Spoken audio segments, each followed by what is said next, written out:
ত্রিপুরা রাজ্যের অনিয়মিত কর্মচারীদের জন্য আজকে একটি কালো দিন। কেন বলছি, 2018 সনের 31শে জুলাই রাজ্য সরকার একটি কালো সার্কুলার জারি করে অনিয়মিতদের নিয়মিত করার জন্য যে স্কিম চালু ছিল 2008 সন থেকে তা বাতিল করে।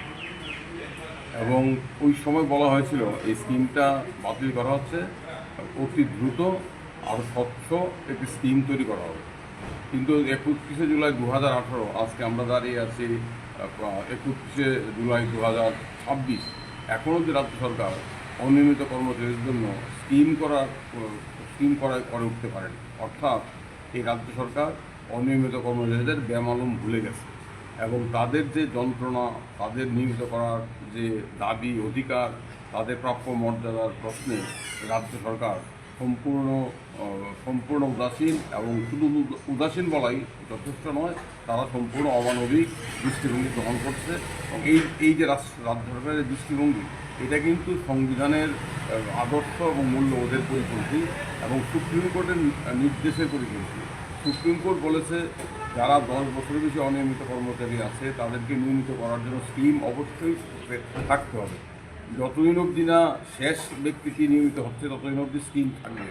কিন্তু রাজ্য সরকার 2018 31শে জুলাই এমন একটি দিনে আচমকা এই স্কিম তুলে নিয়ে অনিয়মিত কর্মচারীদের জীবনে কালো মেঘ ডেকে এনেছে। এবং এর পূর্বে অবস্থাটা কী ছিল? এর পূর্বে ছিল স্কিম আছে, তখন অনিয়মিত কর্মচারী আদালতে এসে মামলা করার সুযোগ ছিল। ওই স্কিম অনুযায়ী কাউকে করা হতো না। তখন আদালত এসে বলা হতো যে এই স্কিম অনুযায়ী আমার নিয়মিত হওয়ার অধিকার তৈরি হয়েছে, আমাকে নিয়মিতকরণ করা হচ্ছে না, আদালত হস্তক্ষেপ করতো।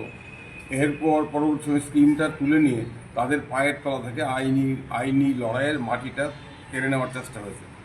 এর বিরুদ্ধে ত্রিপুরা অনিয়মিত কর্মচারী মঞ্চ লড়াই সংগ্রাম করছে। আজকে অনিয়মিত কর্মচারীরা কালো দিবস পালন করছেন।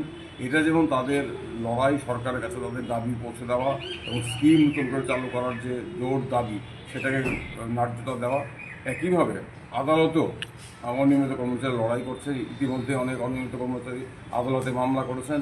আমরা দেখেছি শিক্ষা দপ্তরের ক্ষেত্রে 20 বছর 25 বছর কাজ করার পর নিয়মিতকরণ করা হয়নি, রেগুলার করা হয়নি। উচ্চ আদালতে এসে উচ্চ আদালতও হস্তক্ষেপ করেনি। পরবর্তী সময় সুপ্রিম কোর্টে গিয়ে এ রাজ্যের 7জন অনিয়মিত কর্মচারী নিয়মিত করার অধিকার আদায় করেছে। সুপ্রিম কোর্টের রায় এবং ইদানিং বিভিন্ন সময় সুপ্রিম কোর্টের রায় আছে।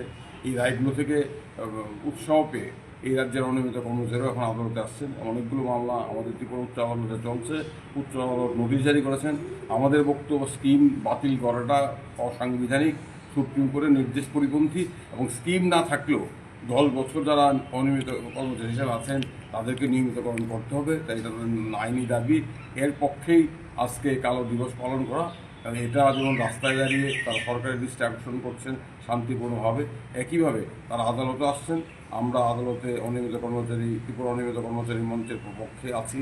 আমরা চেষ্টা করছি তাদের অধিকার আদায়ের জন্য আদালতের লড়াই এবং রাস্তার লড়াইকে এক সূত্রে গঠিত করতে।